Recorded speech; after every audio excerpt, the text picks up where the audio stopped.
गजब के खुमारे दहिया में चढ़ल, ई धड़कन के रफ्तार जाता वे बढ़ल। आस मिलन के जागल बा, ना दहिया पे मन के चलते बा। तोर दिल के गलती बा कि मोर दिल के गलती बा। तोर दिल के गलती बा कि मोर दिल के गलती बा।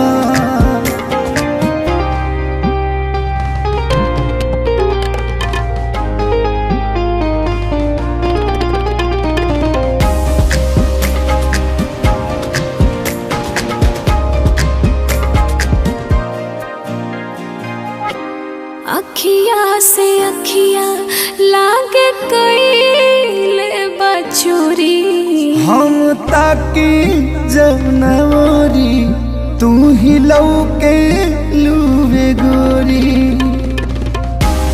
अब नाही भावे तोहरे याद सतावे। तोरे सोच में जान हमके नींदी जो नयावे। पागल बन के भागल फिरे होत बड़ा इंसल्टी बा।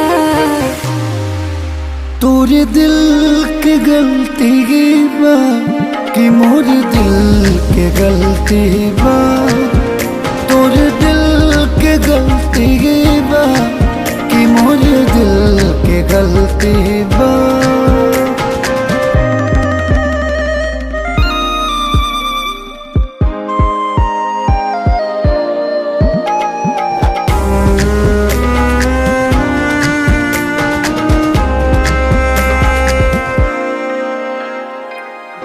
संभरात नइखे कितनो मान के संहारी।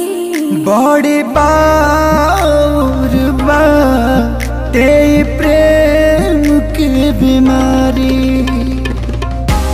बहिया भर के भूख बढ़ाता वे रोजे। इन्हें हमारो करे जा तो है खोजे। ऐसन राह धराइल बाकी ऐसे नाही पलटी बा। तोर दिल के गलती बा कि मोर दिल के गलती बा। तोर दिल के गलती बा कि मोर दिल के गलती बा।